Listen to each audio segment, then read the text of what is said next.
Om Swastiastu, Assalamualaikum warahmatullahi wabarakatuh, salam budaya, salam kebajikan. Baik, kami dari kelompok 13 akan mempresentasikan hasil kerja kelompok kami, yaitu mengenai aplikasi integral dalam ekonomi dan bisnis. Baik, sebelum memulai materi, izinkan saya untuk memperkenalkan anggota kelompok kami, yaitu yang pertama ada saya, Zaki Ananda Luna Waskito dengan NIM 201704128 dan Syafa Ananda Putri dengan NIM 20170412227. Berikut sebab materi yang akan kita bahas, yaitu yang pertama ada aplikasi integral tak tentu dalam ekonomi dan bisnis, dan yang kedua adalah aplikasi integral tertentu dalam ekonomi dan bisnis. Aplikasi integral tak tentu dalam ekonomi dan bisnis. Pada umumnya, aplikasi di sini berkaitan dengan mencari atau menentukan fungsi-fungsi ekonomi yang merupakan fungsi primitif atau fungsi asal dari fungsi marginalnya. Mencari fungsi penerima total dari fungsi penerima marginal, fungsi biaya total dari fungsi biaya marginal, fungsi konsumsi dan fungsi konsumsi marginal, fungsi tabungan dari fungsi tabungan marginal, serta fungsi kapital dari fungsi investasi. Berikutnya fungsi penerimaan total atau R. Fungsi penerimaan total atau R, fungsi penerima total merupakan integral dari penerimaan marginalnya, dan sebaliknya penerimaan marginal merupakan turunan pertama dari fungsi penerima total R atau sama dengan MRDQ. Contohnya, penerimaan marginal ditunjukkan oleh MR sama dengan 20 dikurang part Q. Q yang berarti kuantitas barang, tentukanlah fungsi penerimaan totalnya. Penyelesaian fungsi penerimaan total R sama dengan MRDQ sama dengan 20 dikurang 4Q DQ sama dengan 20Q dikurang 2Q2 ditambah C. Bila Q sama dengan 0, maka R sama dengan 0. Selanjutnya, nilai C atau konstan integrasi dicari dengan memasukkan Q sama dengan 0 dan R sama dengan 0 ke dalam persamaan di atas akan didapat nilai C sebagai berikut. R sama dengan 20Q dikurang 2Q2 ditambah C, 0 sama dengan 20, 0, dan dikurang 2, 0, 2 ditambah C, C sama dengan 0. Jadi, fungsi penerimaan totalnya adalah R sama dengan F per Q sama dengan 20Q dikurang 2Q2 ditambah C sama dengan 20Q dikurang 2Q2. Fungsi biaya total atau C. Fungsi biaya total merupakan integral dari biaya marginalnya, dan sebaliknya biaya marginal merupakan turunan pertama dari fungsi biaya total. C sama dengan MC DQ. Contoh, biaya marginal ditunjukkan oleh MC sama dengan 150 dikurang 80Q ditambah 10Q2. Biaya tetapnya adalah 134. Carilah fungsi biaya totalnya, fungsi biaya rata-rata, dan fungsi biaya variabelnya. Penyelesaian fungsi biaya total C sama dengan MC DQ sama dengan 150 dikurang 8Q ditambah 10Q2 DQ. 100 sama dengan 150Q dikurang 40Q2 ditambah 10 per 3 Q3 ditambah K. K itu berarti konstan integrasi. Bila Q sama dengan 0 dimasukkan ke dalam fungsi C sama dengan FQ, didapat biaya tetap FC sebagai berikut. FC dikurang 150 per 0 dan ditambah 40 per 0, 2 ditambah 10 per 3, 0, 3 ditambah K. K sama dengan FC sama dengan 134. Jadi fungsi biaya totalnya adalah C 150Q dikurang 40Q2 ditambah 10 per 3 Q3 ditambah 134. Fungsi konsumsi atau C. Fungsi konsumsi merupakan integral dari konsumsi marginalnya atau MPC, dan sebaliknya. Konsumsi marginal merupakan turunan pertama dari fungsi konsumsi. C MPC DY. Contoh, hasrat marginal untuk konsumsi MPC adalah 0,8. Bila pendapatan 0, Y sama dengan 0, maka besarnya konsumsi adalah 50. Ditanya, tentukanlah fungsi konsumsinya. Penyelesaiannya, C sama dengan MPC DY sama dengan 0,8 DY sama dengan 0,8Y ditambah K. Selanjutnya, dicari terlebih dahulu nilai K, konstan integrasi, dengan memasukkan Y sama dengan 0 dan C. Konsumsi sama dengan 50 ke dalam persamaan di atas akan didapat K sebagai berikut. C sama dengan 0,8Y ditambah K, 50 sama dengan 0,80 ditambah K, K sama dengan 50. Jadi fungsi konsumsinya C sama dengan F, Y sama dengan 0,8Y ditambah K sama dengan 0,8Y ditambah 50. Fungsi tabungan S. Fungsi tabungan merupakan integral dari tabungan marginalnya MPS, dan sebaliknya tabungan marginal merupakan turunan pertama dari fungsi tabungan S sama dengan MPS DY. Contoh, hasrat marginal untuk menabung MPS sama dengan 0,25. Bila pendapatan nasional 100, terjadi tabungan negatif sebesar 10. Tentukanlah fungsi tabungan dan konsumsinya. Penyelesaiannya, MPS sama dengan 0,25, S sama dengan FY, S sama dengan MPS DY sama dengan 0,25 DY sama dengan 0,25 ditambah K.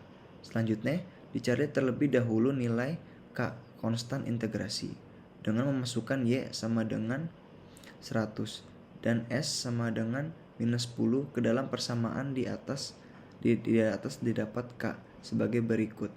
S sama dengan 0,25Y ditambah K minus 10 ditambah minus 10 sama dengan 0,25 100 tambah K minus 10 sama dengan 25 ditambah K. K sama dengan minus 35. Jadi fungsi tabungannya S sama dengan F, Y sama dengan 0,25Y ditambah K sama dengan 0,25Y di minus 35 sama dengan minus 35 ditambah 0,25Y. Fungsi konsumsinya Y sama dengan C ditambah S, C sama dengan Y dikurang S sama dengan Y min dikurang min 35 ditambah 0,25Y sama dengan Y ditambah 35 dikurang 0,25Y sama dengan 35 ditambah 0,75Y. Fungsi pembentukan modal atau K. Fungsi pembentukan modal atau fungsi pembentukan kapital merupakan integral dari aliran investasi bersih I, dan sebaliknya investasi bersih merupakan turunan pertama dari fungsi kapital. KT sama dengan IT DT. Contoh, tingkat investasi bersih I sama dengan FT sama dengan 20 T2 per 5, dan stok kapital modal pada awal tahun T sama dengan 0 adalah 75. Tentukanlah fungsi kapitalnya. Penyelesaian, IT sama dengan 20 T2 per 5, KT sama dengan IT DT sama dengan 20 T2 per 5 DT sama dengan T tambah 1 tambah C sama dengan T tambah C sama dengan T tambah C. Selanjutnya, dicari terlebih dahulu nilai C, konstan integrasi, dengan memasukkan nilai T sama dengan 0 dan KT sama dengan 75 ke dalam persamaan di atas dapat nilai C sebagai berikut. KT 100 per 7, T 5 per 7 tambah C. 75 sama dengan 100 per 7, 0, 7 per 5 ditambah C. 75 sama dengan C. Jadi fungsi kapitalnya adalah KT sama dengan FT sama dengan 100 per 7, T 7 per 5 ditambah 75. Baik, di sini saya akan melanjutkan materi selanjutnya, yaitu aplikasi integral tertentu dalam ekonomi dan bisnis. Yang pertama ada konsumen surplus yang dilambangkan dengan CS. Konsumen surplus merupakan suatu keuntungan lebih atau surplus yang dinikmati oleh konsumen tertentu dikarenakan konsumen tersebut dapat membeli barang atau jasa dengan harga yang lebih murah daripada yang sanggup mereka bayar. Harga yang sanggup mereka bayar ditunjukkan oleh fungsi permintaannya, yaitu sebesar OP aksen atau P aksen. Sedangkan harga per unit yang harus mereka bayar diperlihatkan oleh harga pasar, yaitu OPE atau PE. Selisih antara harga yang mampu atau sanggup dibayar dengan harga pasar disebut keuntungan surplus tiap unit barang. Pada kurva, besarnya surplus konsumen secara total ditunjukkan oleh luas bangunan atau PE. Sedangkan P aksen E yaitu luas daerah yang diarsir yang dapat dihitung dengan rumus CS sama dengan integral dengan batas atas P aksen dan batas bawah PE FP dikali dengan DP. Kemudian yang kedua ada produsen surplus yang dilambangkan dengan TS. Produsen surplus adalah suatu keuntungan lebih atau surplus yang dinikmati oleh produsen tertentu dikarenakan produsen tersebut dapat menjual barangnya dengan harga yang lebih tinggi dari harga yang sanggup mereka jual. Harga yang sanggup mereka jual ditunjukkan oleh fungsi penawarannya yaitu sebesar OP aksen atau P aksen, sedangkan tingkat harga yang terjadi di pasar ditunjukkan oleh OPE atau PE. Selisih antara harga pasar dengan harga yang sanggup mereka jual merupakan keuntungan surplus tiap unit barang. Secara geometris, besarnya surplus produsen secara total ditunjukkan oleh luas daerah yang berada di kanan bawah kurva penawaran dan luas daerah yang diarsir merupakan harga pasar. Besarnya surplus produsen secara total ditunjukkan oleh luas bangunan PE dan P aksen, yaitu luas daerah yang diarsir yang dapat dihitung dengan rumus PS sama dengan integral dengan batas atas PE dan batas bawah P aksen FP dikali dengan DP. Nah, bila fungsi permintaannya dinyatakan dalam bentuk P sama dengan F dalam kurung QD, maka konsumen surplus dihitung dengan rumus CS sama dengan integral dengan batas atas QE dan batas bawah 0, FQ dikali dengan DQ dikurang PE dan QE. Nah, bila fungsi penawarannya dinyatakan dalam bentuk P sama dengan FQS, maka produsen surplus dihitung dengan rumus PS sama dengan PE QE dikurang dengan integral QE dan batas bawah 0, FQ dikali dengan DQ. Yang terakhir ada tambahan pendapatan dan pembentukan modal. Adapun contohnya yaitu fungsi penjualan atau penerimaan marginal perusahaan perdagangan sejenis TV berbentuk, yaitu MR sama dengan FQ sama dengan min 0,08 Q plus 20 Q sama dengan kuantitas TV yang terjual per unit.